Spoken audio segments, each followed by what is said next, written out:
Jeff. Okay. It's an honor to be with all of you today.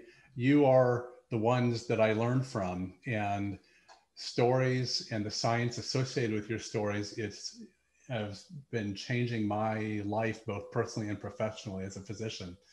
So what you all are figuring out is what I need to understand so that I can then share it with the readers and the patients who I work with.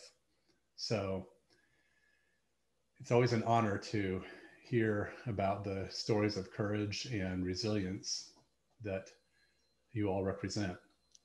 And we all know that glioblastoma is one of the diseases we really need to better understand. As a physician, I was trained to make a diagnosis and start medications, but it's shocking to me how little we study how people heal and how little we study the possibilities of well-being and cultivating that. And I think we are at the end of an era where we're at the end of the era of disease, where the era has been about identifying diseases and creating a taxonomy of diseases. And what we are now in the early stages of is an era where we actually study and learn how to create health and well-being. I know we're working to bring the slides up here. Hold on. Can you see the slides? I don't see them yet. Sorry. Oh, I forgot to share. Duh. Sorry. Share screen. I'm sorry about that. Oh, great. Okay. Let me go back one. Okay. So just so you know a little bit about who I am, I'm a medical director at McLean Hospital in Boston on the faculty of Harvard Medical School. I just resigned from my position as Chief of Behavioral Medicine at Good Samaritan Medical Center, where I've been for many years as well at the same time. And I resigned in order to focus on the mission associated with Cured. Cured is my book that came out this past February, just at the start of the pandemic. The title is a little bit misleading. I think disease is a much more dynamic process than our static paradigms tend to discuss or understand. Okay, let's go to the next slide. So I've been doing this work since 2003, and there's a story associated with that. When I was just finishing residency, an oncology nurse at Mass General came to me and said that she had just been diagnosed with pancreatic cancer and asked for help in telling this to her son, which we did together. And then she went to Brazil and began calling and writing me saying that she was seeing some amazing recoveries. And she thought with my background, both as a physician and also as a theologian with a Master's of Divinity from Princeton Seminary, that I'd be a good person to look at this. And I said no, I didn't think anything was likely happening at the time. But long story short is she began having people call me or write me from around the country and around the world with stories of remarkable recoveries. And as I began to look through files, most of them I could explain on the basis of, possibly being just a really good responder to chemotherapy or something like that. But some I couldn't make sense out of. And so I eventually began to look into these cases more carefully. I've had three criteria. One was that the person had to have a genuinely incurable illness, according to all that we currently understand. Number two, they had to have medically indisputable evidence for accurate diagnosis and clear evidence for recovery. And number three, there had to be no complicating factors such as an experimental medication or anything else that could potentially explain how they got better. So that's how my skeptical mind approached this. It's been a life-changing journey. The book is filled with stories of people who have unusually severe illnesses, because these are the illnesses that ended up teaching me so much. And I've learned that sometimes you have to go to the edges of medicine in order to better understand the center where most of us live and better understand what's possible. So thank you. So historically, there's been a polarity between religion and science, and we can go real deep into that if we have questions at the end. If you are on the science side, you tend to call these cases spontaneous remission, and we are taught in medical school that these cases have no medical significance or scientific value, that they are just flukes. If you are on the religious or spiritual side, you call these events miracles or spiritual healing. It's my belief that all of these terms are black boxes that have never been adequately opened up and examined by science. So what I've learned is that there's nothing spontaneous about spontaneous remission.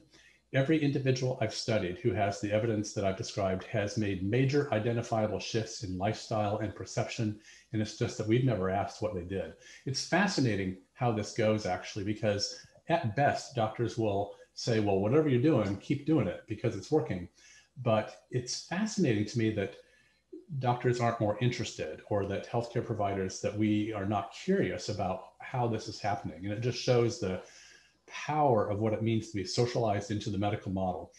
I'm a believer in the medical model in a lot of ways. I do prescribe medications every day. I believe in science and in traditional science. I believe that medicine and science are brilliant in many ways, but that they don't tell the whole story, and we don't even study or understand the whole story. And so I'm just trying to enlarge our sphere of how we look at this. I think we need to build a model of health where we look at what's right and good about people and build on that, rather than just looking at disease. We need to look at people living their lives. It's common sense that we should study the ultimate performers in health. We study ultimate performers in sports and in business. And I'm a runner. I learn a lot by studying the great runners, even though I'll never be a great runner. I think I feel privileged that I get to be a part of helping to chart what has historically been an uncharted wilderness. So the goal today is I decided to combine both stories and science. Stories are not science, but I think that the personal is most universal. And I think that we can learn a lot from stories. I so often experience that people will hear a story and they'll say, well, maybe I won't do it quite the way that person did it, but if she can do that, then maybe I can try this. And I think stories are important to provide ethical, grounded hope, not false hope, but ethical, grounded hope rooted in medical evidence. So I today will speak with you about not just some incurable illnesses, but about a variety of amazing adaptations or amazing achievements. I think it's worth doing that as we walk around this really big topic that we are talking about today. So I just want to give you some vignettes about how different people around the world are approaching some of these issues, because I think sometimes that's what gets us thinking about our own situation. Like I said, the disease model is slowly being supplanted by approaches that are built on what's right and wonderful about each one of us and what it means to create flourishing lives of health and well-being. And that's a really different way of thinking. And these are historically questions that have not been addressed in medicine. And it's very exciting that we are now doing this. And many of you are the vanguard, really, of helping us understand how we can do that better. So I'm very interested in not just a science of disease, but also a larger science of health and what it means to create a medicine of grounded hope and possibility. I'll just give you this little cartoon. It's shocking to me how often when people try to move into these larger spheres of well-being and create that for themselves, it's not covered by insurance, and people often have to do a lot of things outside of what their insurance will cover.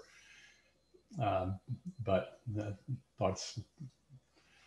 it's the only treatment option he has under his current health plan. I think many people with an illness know a lot about that.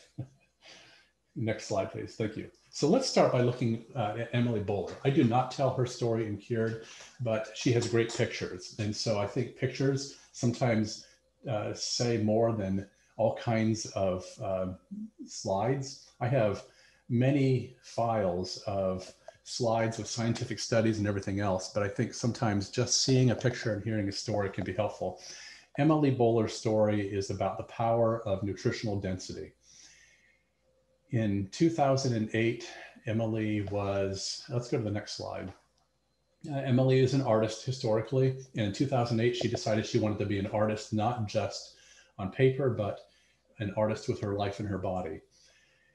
In 2008, she had been through a lot. She had been through the suicide of a son, which is hard for any parent or mother to endure.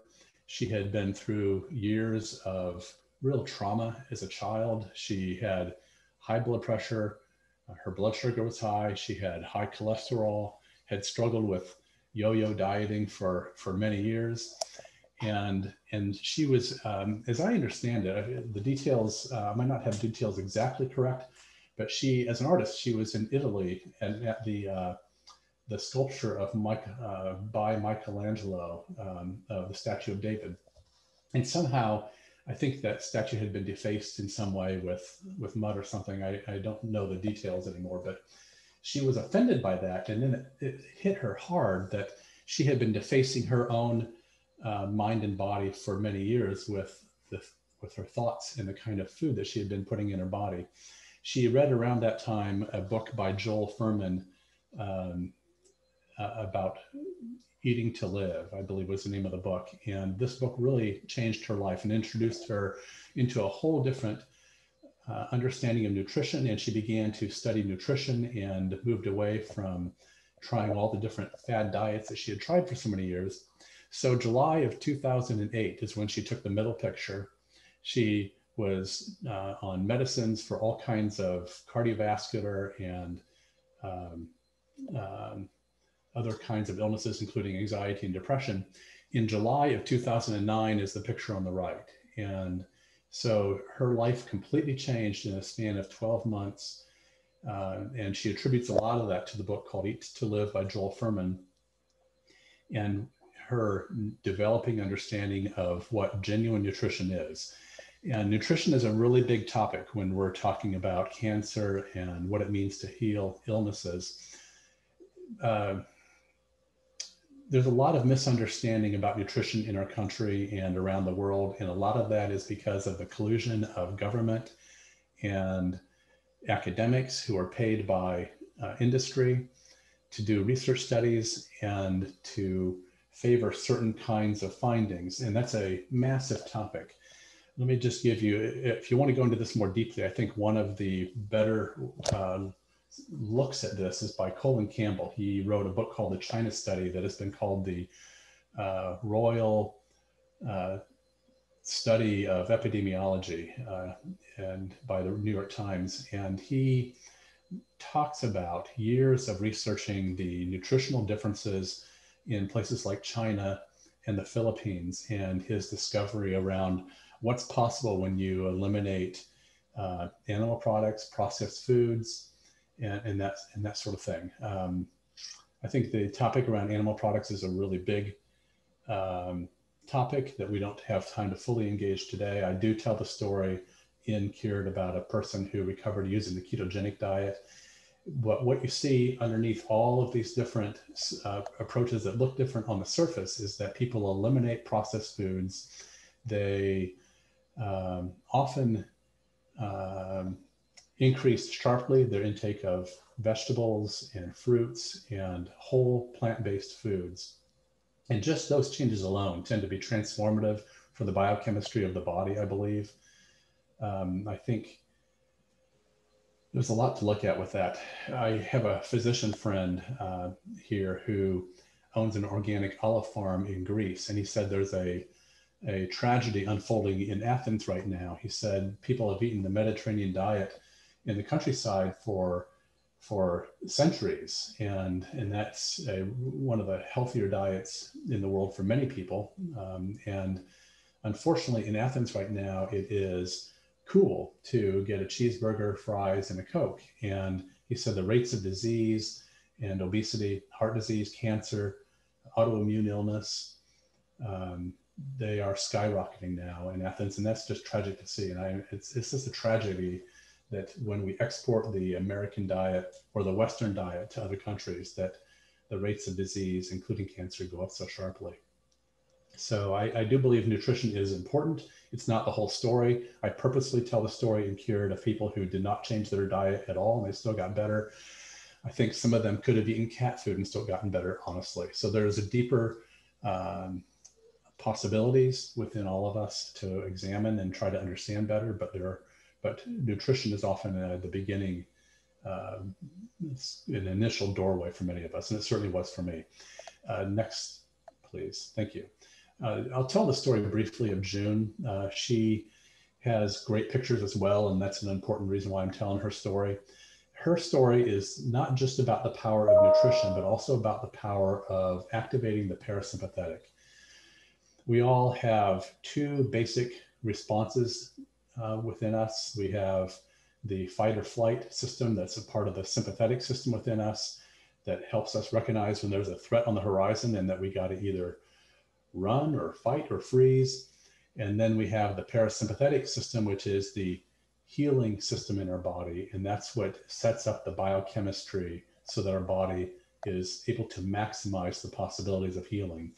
Many of us live in modern society in chronic fight or flight, and that does inhibit the capacity to heal. And so one of the pillars, yes. One of the pillars of healing and well-being is learning how to manage one's stress, I believe. If any of you have questions, it's fine to ask during the talk here. If you want to wait till afterwards, we will have some time then too. So that's fine as well, but it's certainly fine to ask questions while we're talking. Well, the China study is certainly worth reading. Even though I follow ketogenic, I follow plus the China study. And the only problem is if you eat that way is I have a really hard time finding 29-inch waist pants. Is that I have to shop, you know, now I'm making it kind of funny, but I feel great. And the diet, I should have followed if I had cancer or not. Yeah, I think that's a great point. And I think Colin Campbell, who wrote the China study and did all that research, I think he has such an empowering understanding of nutrition. And his book that just came out a couple of weeks ago called The Future of Nutrition is just excellent. And he explains so well why our science is so messed up around studying nutrition and how we've misunderstood all of this because of this unfortunate collusion between industry and government policies and academics. So, but you're right. I think it's just an illuminating way to understand the power of nutrition. But so June has an incredible story. One of the reasons I was drawn into telling her story originally is that when you have 2 or 3 cases of spontaneous remission from really different illnesses in the same family, it makes it more difficult to think that spontaneous remission is just a fluke that comes out of the blue. It's an amazing family with a lot of love and hard work and strong spiritual sense within them. And so I really appreciate what they have done to help me understand how this works. Lee on the right had an aneurysm in his brain that he was able to heal well enough that was written up in a neurosurgical journal a number of years ago.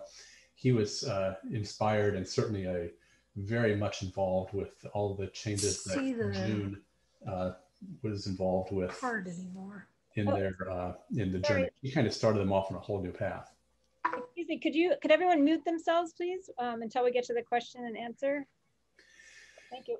So June was diagnosed, oh boy, it's been well over 30 years ago now. She was in her 20s when she was diagnosed with, in her mid-20s when she was diagnosed with ankylosing spondylitis, which is an incurable illness where starting in the pelvis, your bones begin to calcify, and you basically become an immovable concrete mass. As the calcifications grow up your spine, you can no longer twist or move or expand or contract even your ribs eventually. And so it's, you know, we expand and contract our ribs in order to breathe, for example. And so you become this immovable frozen mass as your body, as the bones all calcify together, your joints and all that is between them. And so it's an awful illness, especially when she had this decades ago. There was no possibility of anything offsetting that. If you want to move to the next slide, please, you can see that she's not an immovable concrete mass in any way. She's the most flexible and one of the most vivacious, alive women I've ever known. She has a remarkable story and talks about how she was raised in a traditional, loving family in New York. And then she and her husband fell in love in Syracuse. He was in law school. She was an accountant. They moved to San Francisco. She became the head of a major accounting firm at a young age, and then started to have a lot of physical pain. Took several years, 2 years, I believe, at least, to get the right diagnosis, but then entered yoga, and yoga began to be a way to get out of chronic stress and into the parasympathetic healing state. And she noticed that when she was doing yoga, that different foods caused her to feel better or worse, and so also began to change her nutrition a great deal as well. And it's a long story, and I wish we had more time to go into it. I try to tell more of the story in Cured. But she went on pain medicine temporarily because the pain was so severe. And then that gave her some time to kind of pause and breathe a little bit and consider what was going on. But then she began to realize that the pain medicine, as much as it helped her, was also not allowing her to be in touch with her body in the way that she wanted. And she decided that she wanted to move forward and really be in touch with her body and understand what her body needed and was asking for. And so she got off the pain medications. And I think yoga was, I know it was associated with a lot of pain for her. My guess is that in part going into these poses originally probably helped crack some of the calcifications that were forming. That's not something she's ever said to me, but something I've wondered about. But the truth is, she said it was about so much more than the yoga, and it wasn't just about the poses of the yoga. It was about transforming her life inside and out and coming to really value herself, her body, eliminate false beliefs that get in the way of that. And it really has been a journey that is worth understanding better. So as you can see, she is not in any way limited by calcifications. She's been disease-free now for over 30 years. And she has a remarkable story that she travels between San Diego and New York and spends a lot of time with grandchildren and doing all the things that she has dreamed of for so long. Next slide, please. So I'm going to tell the story also briefly of Dana Lewis, because this is a different take on things. Dana had type 1 diabetes diagnosed, I believe, at age 15, a very brittle type of diabetes. And I tell her story because this is a different way of bringing about change in medicine. So she's associated with an organization. I gave a talk in Austin at University of Texas, where people get together every year about their do-it-yourself projects and how they are taking charge of their illness and not waiting for the experts or the doctors to figure out solutions for them. So she created a software program and made it open source. This software program is an artificial pancreas and allows her to allows her body to be regulated by this artificial pancreas in a way that now she can sleep safely at night, she can exercise during the day, she can live a normal life without being so plagued by sugars that bottom out or go sky high so quickly and leaving her in terror of dying and unable to live a normal life or even know if she would wake up in the morning. So the do-it-yourself conference that goes on is such a fascinating place to listen to people who even they're inventing technology for themselves. One person invented the surgery that then they worked on with mice and then progressively larger animals until he finally convinced the doctor to give it to him personally. And he's now living a normal life and is a motivational speaker. There's just so many stories out there as this era begins of people finding ways to take charge of their health and take charge of their bodies and find new ways to do amazing things. It's so inspiring to see and hear these stories. So next slide, please. So I'll tell this story briefly as well. It's inspiring because it's someone we all know. We all know about physicist Stephen Hawking. He was told that he had ALS at age 22 and said he was told by the doctors he'd be dead in 2 years. He lived for another 55 years and died just, I think, a year last February, if I remember correctly. And he attributed his incredible longevity to keeping his mind active and to a sense of humor. And, I think what we see it's certainly true he kept his mind active, that we know for sure. He was a brilliant physicist. And he really was known for his humor. My literary agent was doing a book with him around the time of his death and talked about the intense vivacity and life that came out of his eyes, even though he was in a frozen body. And the sense of humor is very palpable. He was on John Oliver, which is an HBO show. I think John Oliver is a comedian, and they were talking one night on the show, and John Oliver wanted to know, they were talking about physics and alternate universes and all this. And John Oliver wanted to know if there was a parallel universe where he was smarter than Stephen Hawking. And Stephen Hawking said, yes, and also one where you are funny. So, John Oliver says, well, is there a parallel universe where I am dating actress Charlize Theron? And Stephen Hawking said, no. He thought that was beyond the bounds of scientific possibility. So, so he was a really funny guy. Next slide, please. But, I think that sense of life and was something that he was able to just capture, something that perhaps because of his frozen body in many ways, he was able to access. There are comments that he made over time where his body both limited him, but also opened up a different world to him. And that's an emotional thing, that sometimes our illnesses can open up possibilities that we never would have developed or accessed otherwise. I show you this slide. Singularity University, founded by Peter Diamandis, is just a really amazing place. And they have been pushing the boundaries with space travel and getting to Mars and all kinds of things for quite a long time.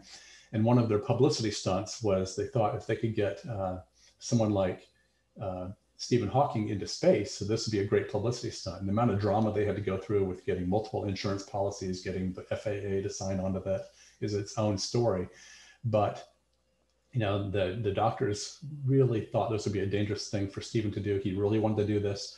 And then once he got up in space, got up into suborbital flight, he didn't want to come down. So they circled the globe, I think something like 9 times. And, in retrospect, it probably was just a magnificent thing for him to be liberated from his body in some way and to experience weightlessness and all that.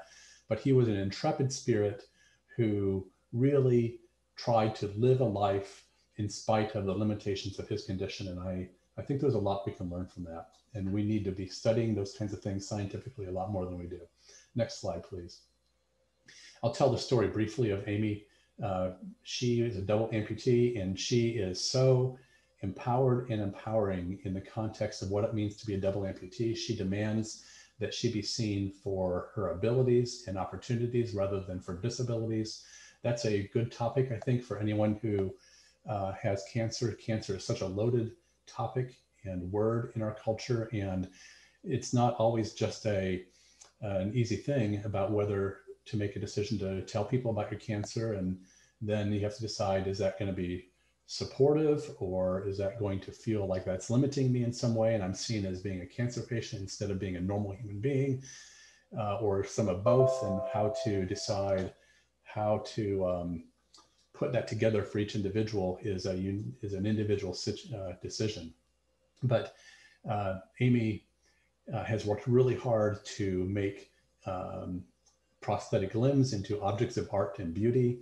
She has given a TED Talk about having many different pairs of legs and is just so much focused on what's right and possible that it's so inspiring. She was the first amputee, I believe, to participate in normal NCAA sports, and she has set records there. She won, I think, on Dancing with the Stars, and has been just continuing to break all kinds of hurdles. We can go to the next slide, please. She has started a conversation about the way society looks at disabilities and disease. And I think this is a really great quote. It is no longer a conversation about overcoming deficiency. It's a conversation about potential. A prosthetic limb does not represent the need to replace loss anymore. So people that society once considered disabled can now become the architects of their own identities, and indeed continue to change those identities by designing their bodies from a place of empowerment. It is our humanity and all the potential within it that makes us beautiful. I think this is an amazing quote. I think it captures so much. The fourth pillar of healing and well-being that I talk about in Cured is about healing our identities and our beliefs. And I think that's really the deepest level where possibility exists for all of us to learn what it means to experience unconditional love and to eliminate false beliefs that prevent us from experiencing that is a really big deal. And my publisher said that 40 books will come out on nutrition this year, but he said nobody has written a book that links up healing with the healing of identity. And I think it's a topic that we need to understand a lot better than we do. We need to study it. I think that we all grow up inheriting beliefs from parents in making interpretations and perceptions of our experiences as we grow up. We make interpretations of our experiences on the playground. We inherit beliefs from teachers, from friends, from colleagues.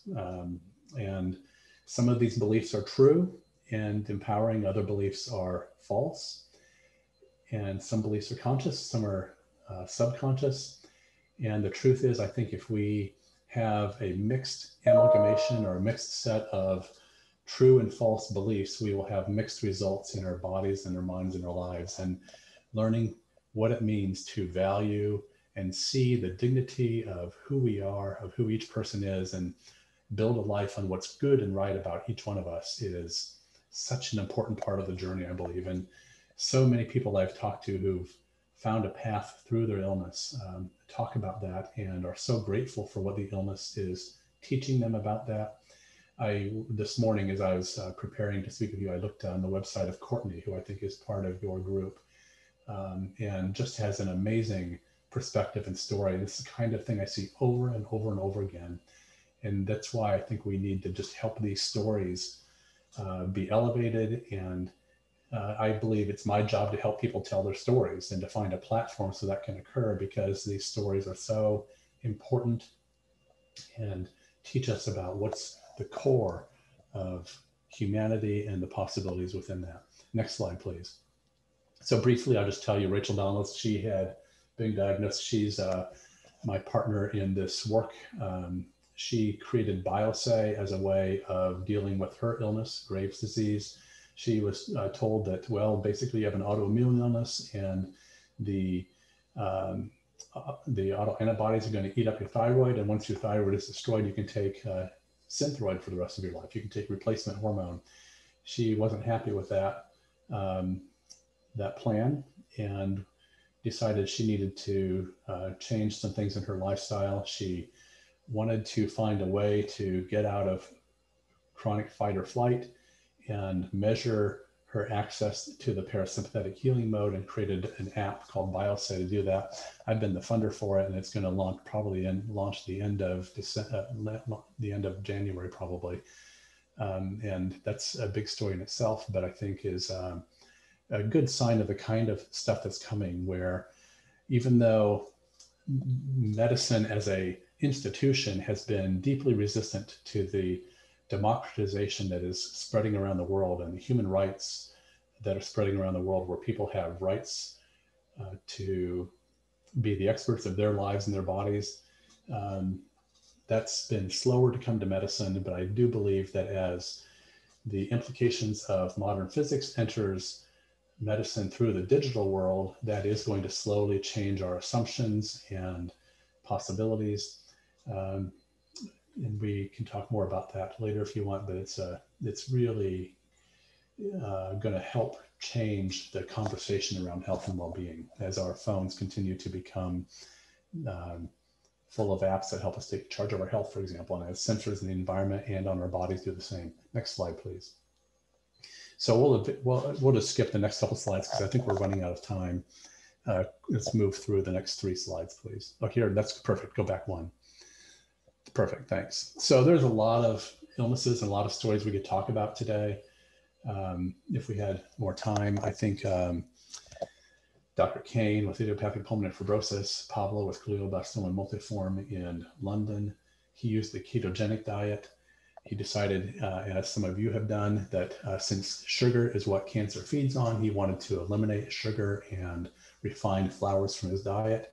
And he has had quite a path with just that approach alone. Although it's never just about the food. You have to have such a level of vitality and positive emotion in your life to really bring about these kinds of changes. Fear may get change going initially when one receives a scary diagnosis, but fear is not sustainable, does not sustain long-lasting change. And so if any of us want to make deeper, long-lasting change in our lives, those changes need to be paired with positive emotion in some way, I believe, whether that is gratitude or love, finding some way to pair these changes with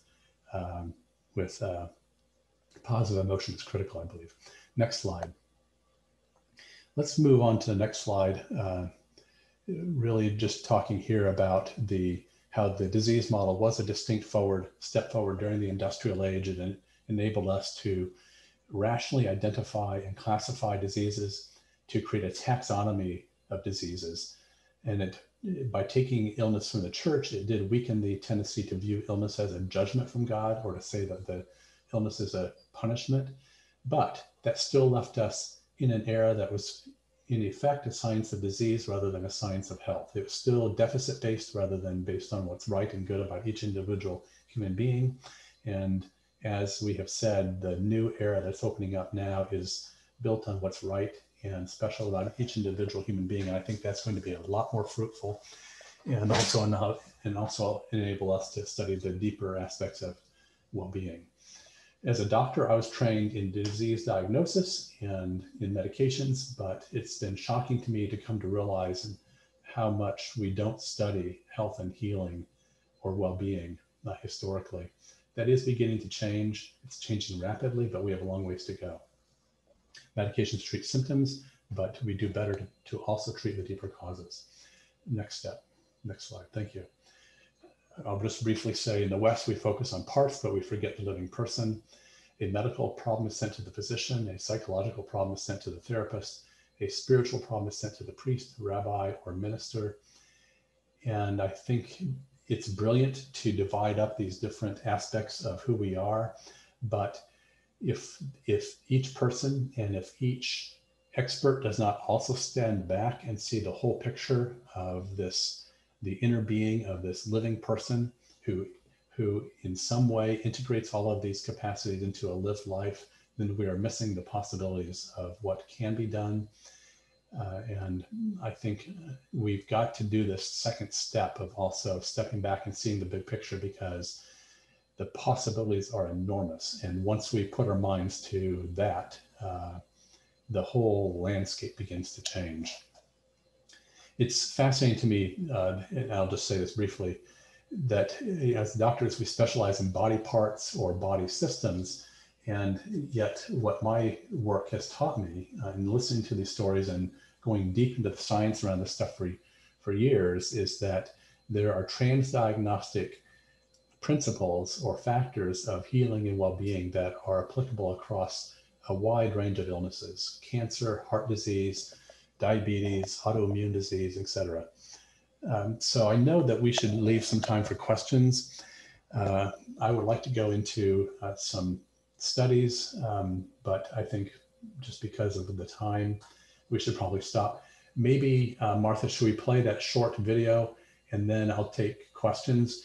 I was sent a video just yesterday by a professor at the School of Public Health here at Harvard, and I just thought it was a beautiful, touching song that well describes not only what, it's a virtual children's choir from Boston Children's Choir, but with other choirs around the world that have now started to join them. And I thought it was really moving, and we all are living such virtual worlds right now. But just as you are also connected to each other virtually as well, I thought this brief little song was a nice way to capture that.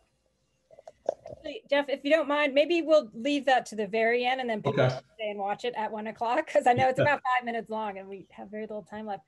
So thank you. That was absolutely fascinating. I think we have some new people. I'm Martha with OurBrainBank.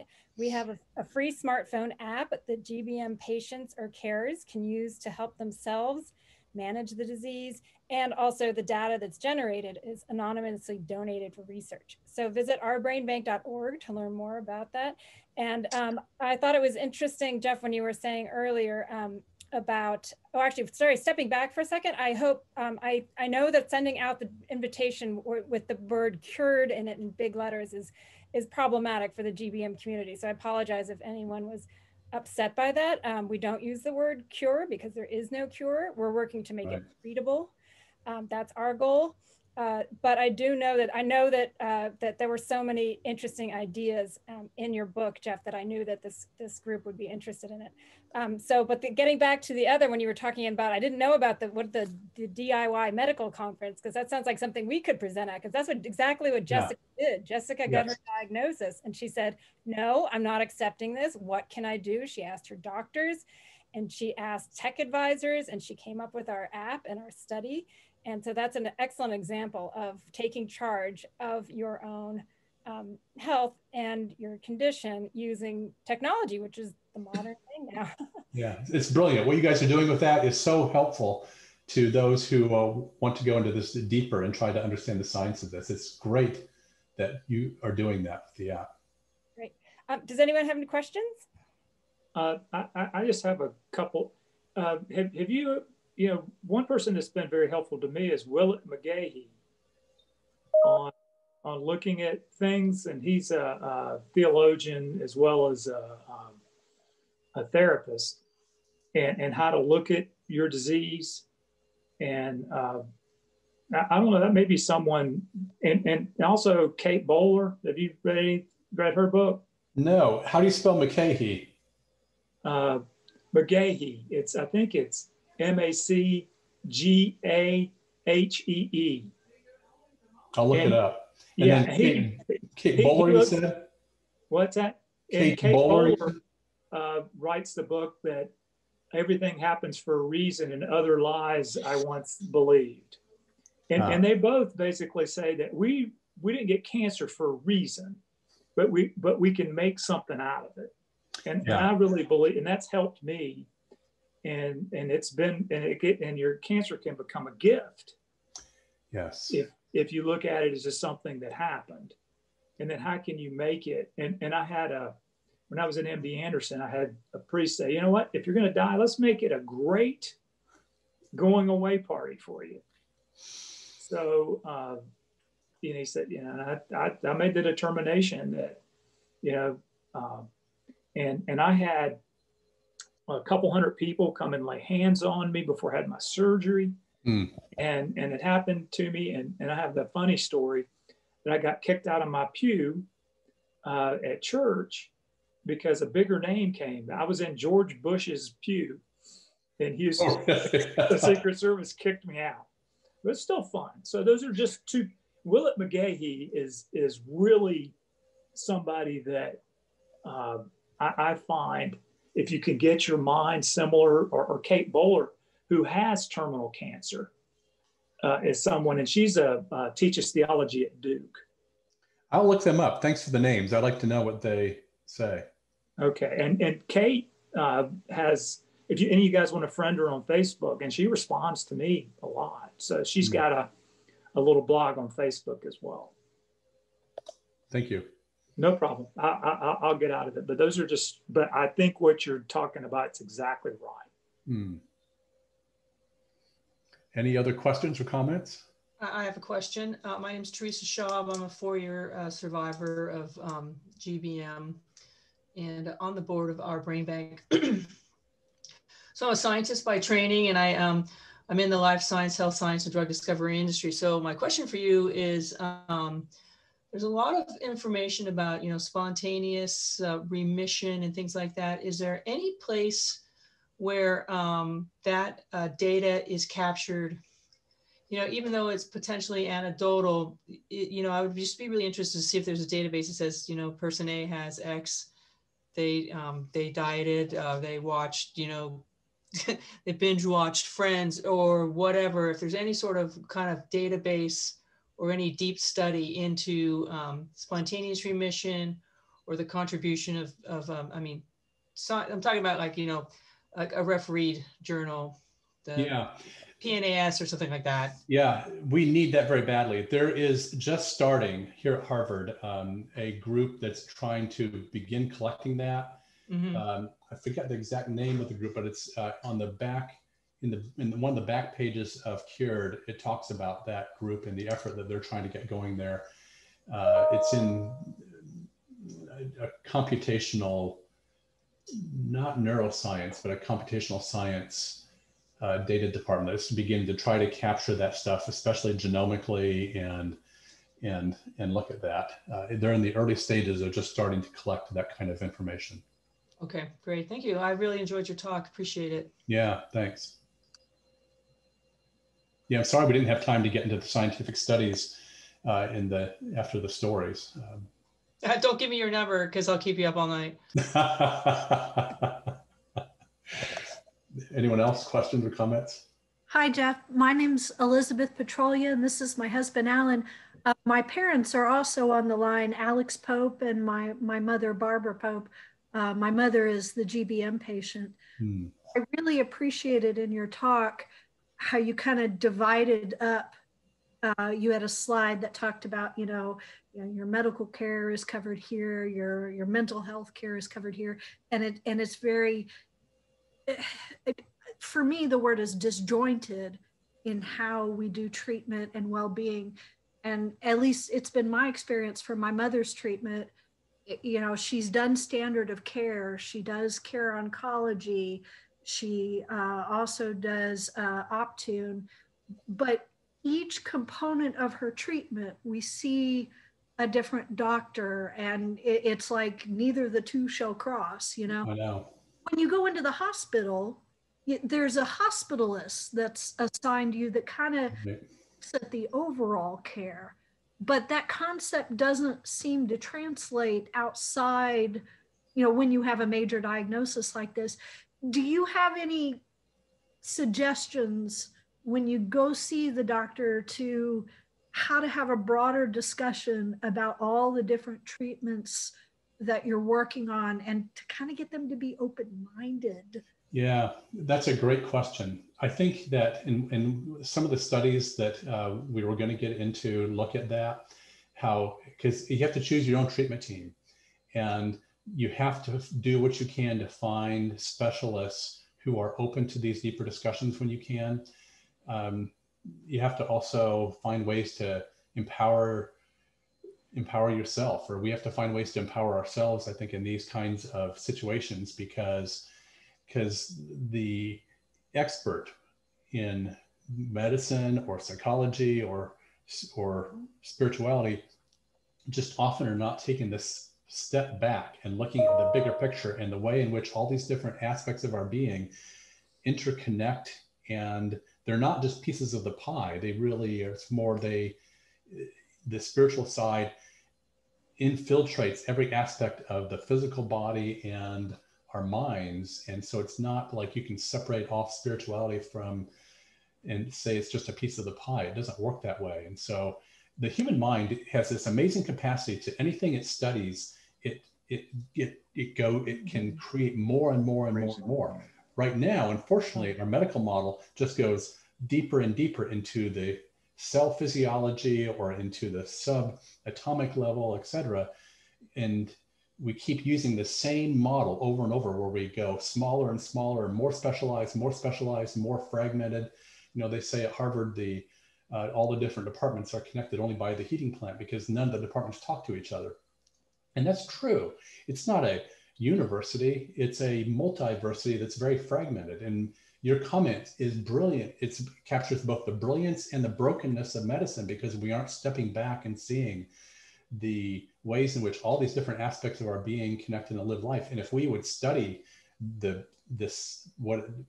how to take this second step and look at the big picture, the mind and the heart of human beings just takes things so far whenever we start to whatever we pay attention to and whatever we get intentional about, we go a lot further, whether it's learning to lengthen the capacity of people to do the long jump or the high jump or to run faster or whatever.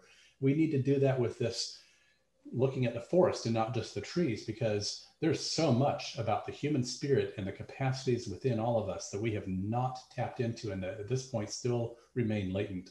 I do think that some of the deeper traditions, both East and West in spirituality, whether Hinduism, as was mentioned earlier, et cetera, have been looking at the capacities of the mind and the heart for centuries and even thousands of years. And we can learn a lot by looking at some of those traditions.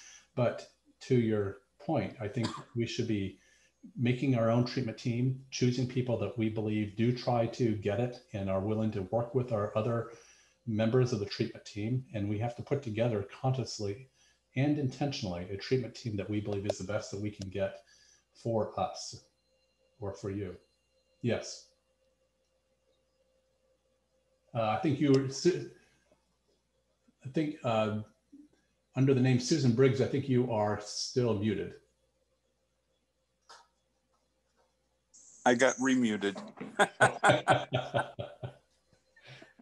Yeah, basically, when I got the treatment stuff started, one of the things that I did was just took a mailing list and added all of the doctor's mail to that list. Wow. Every time I send out a message or anything, I send it to that group. But that's only for the medical. That doesn't involve any of the non-medical stuff. So I didn't know if there was a way to include that. And if I did, would they still tend to read the messages? Well, that's a great idea. And boy, if the more that people can put together treatment teams that they can copy everybody on those emails and make everyone a conscious and intentional part of the team, that's where things need to be moving, I believe. Yes. I just have a quick comment about, you talked about identity. And that really struck a chord with me because some people here know me. A lot of people here know me, but didn't know me before. I had long, thick red hair. Okay, that was my identity. Everybody, that's the redhead. She's the redhead. In fact, I'm in a writing group now, and I actually wrote a poem about myself, but in the third person, called "Her Name Is Redhead," and it was all about, But it took me a while to realize that I'm still me, and I'm also wearing Optune. That's why I don't have any hair, and I'm an Optune ambassador. And when I talk to people that are afraid to shave their heads, I try to get it through to them that you are still you. You are you. And my eureka moment came, I'm in a dance group and I'm not dancing now because of COVID, but there was a guy that showed up that I hadn't seen in maybe 15 years or something. And I walked up to him and I said, "Do you remember me?" He said, "Of course I remember you." And he gave me a big hug. So that really helped me to remember that I'm still me. So I never dyed my hair, and I was so proud of my hair that it was still red. I was 67 when I was diagnosed. I'm a 3-year survivor now of GBM, but wow. I was so proud of my hair, and now I realize, who cares? It's really overrated. I still have the same weird redhead personality. That's a great thing. Yeah. Well, you're raising such big topics. I think it's so shocking to me that when a person is diagnosed with cancer, their reaction can be really complicated, because I cannot tell you how many times a person has said to me that, well, if I've only got 12 months to live, I guess I don't have to go to law school because my dad expects me to any longer. Or if I've only got 6 months to live, then I'm going to do what the hell I want to do, and I don't have to please such and such any longer. And that decision into giving up the false self and choosing a more authentic path that's right for you and that honors the dignity and the genuine longings of who you are and what you bring, that death to the old self, to the false self, and the birth of the authentic self is sometimes linked with a path into a different life. And I think that's associated with some of the stories that we hear and see. So yeah, you're raising a huge topic. Exactly. that really rings true. Exactly what you said does ring true for me, because I don't feel like my purpose was being played out in my life before. I was a marketing manager working for a bunch of accountants and narcissists, had nothing to do with my true interests. My true interests are spiritual. I do believe in a social worker, but now in this experience, I'm so happy to be here. I want to make this world a better place. Wow. And I believe in humanity and this planet. And I'm so thrilled to meet you in person and to see all these beautiful faces of people. We're all the same, and God bless us all. So happy to be here. Well, thank you. Your story, how you say that is so important and so true, I believe. One of the most common things that people have said to me over the years in the context of the recoveries is that it took an illness for them to wake up and realize that they needed to stop taking care of everyone else. They needed to stop responding to the perceived expectations of others and get a life that really put a light in their own eyes and that fed something more authentic. And I think that is such a massive lesson that we all need to understand in terms of how to be helpful here.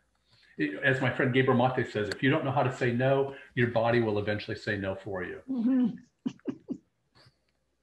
Yes, David. I just, first of all, wanted to thank you. This has been a great talk. We have a full sheet of notes and lots of reading material to get out of it. As far as the speaking of our doctors, we were very lucky to find wonderful doctors. Annette had gone into the emergency room with headaches last April. And even though we'd been battling, the effects of it, just not knowing what it was, and they put her through a CAT scan and then immediately an MRI, and we're very straightforward saying that what they thought was going to be the prognosis, which was GBM, had the surgery, and we've gone through standard protocol, Optune, all of that. But our doctors, thankfully, kind of work well together. I mean, we do the legwork and making sure when we get the MRI that each one gets the disc and such like that. But it really has been, other than the horrible experience, a wonderful experience of who we've dealt with and the amount of outpouring and just care. We've had, different family friends running prayer circles for her and such like that. And just really keeping that mindset of this is not taking us down in any way, shape, or form. As I describe it to other people, I kind of describe it like a bell curve. And thankfully, we've always been on the plus side of the bell curve. So we do expect that to continue. Even just, after the surgery, right in the midst of all COVID, I was only allowed in the hospital for that brief time period. And as we're coming around the corner, Annette's conscious and blowing the face mask off, and the nurse was kind of annoyed by it. And I put it back on. She goes, "But I don't want anything on my mouth." And I said, "I know, just be with it for a moment and then, we'll take care of it." So again, thankfully, we were able to overcome that, part, and we're just continuing the good fight. And again, all this reading material that we're getting now is going to be used to our benefit. And, I don't know if she's going to be I forget what it's called with Optune, where, she's advocate. So, that's kind of one of the things we're working on. And just, again, things like this are truly wonderful. And, it's not a fun time in life in any way, shape, or form, especially with COVID and all that restrictions. Right. And it limits anybody's, life of normality. But, obviously we're being that much more vigilant. And, at times there is that stir crazy aspect. But, things like this definitely help us out, and we just want to make sure you appreciate it. Well, yeah, thank you. Thanks for those really important comments. All right, we're over an hour now. Thank you, Jeff. This was absolutely amazing, and it's going to be recorded. I mean, it was recorded for our YouTube channel, so if you want to rewatch it or if you missed something. And Courtney, I hope you heard that shout out that you got from Jeff. You all should meet. You have definitely similar interests. We're going to end on this video that Jeff suggested, which is a children's choir, and they're singing about, I guess, we're all one, we're all connected, and it's all about love. So it's very charming and sweet. It's so a virtual choir, yeah, Boston Children's Choir.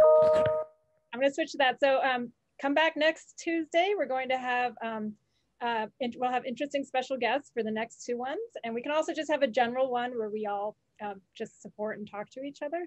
And if you ever like, our Brain Bank staff, we attend these, but if you ever want me to duck out and talk amongst yourself, that's absolutely fine with me. Okay, Jessica, you want to wave goodbye to everybody? Jessica? Okay, there's Jessica right there. Okay, all right, I'm going to change to the screen. Thank you again, Jeff. And you all can go if you need to go, obviously, but we're going to watch the course. Everybody, it's great to hear you. We won't take long, but it's lovely to see you. I thought it was really good today. We need to really, really focus on glioblastoma. And one of the problems we have, because it has this ghastly thing when you go and see people talk about how glioblastoma is terminal. And that's what we got to end it. And that's one of the reasons only very, very few people are given it. It's very hard to get people to play for it, farmers and others. So the only way we're going to get people to run this is to actually talk about how it's needed. It's going to take us, so please help us. We've got more and people are going for us. So thank you. Glioblastoma, let's go for it. Yay, yay, Jessica. Okay. Cheers. Cheers. All right, let me get the video going. Hold on. Share the screen.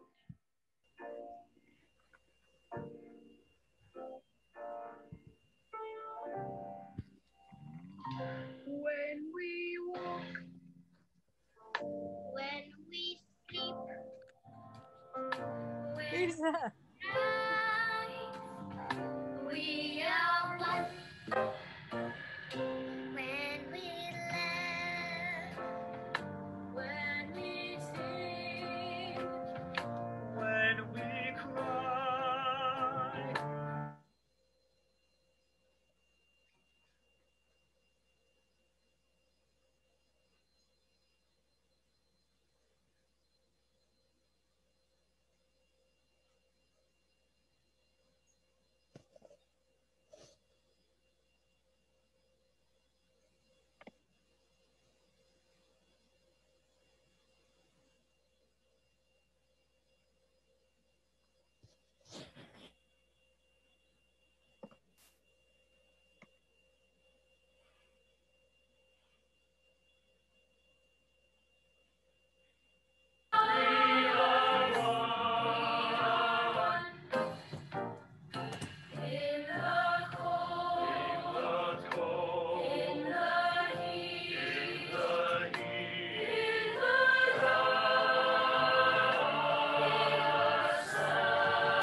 Bye, everybody. Thank you again, Jeff. That was great.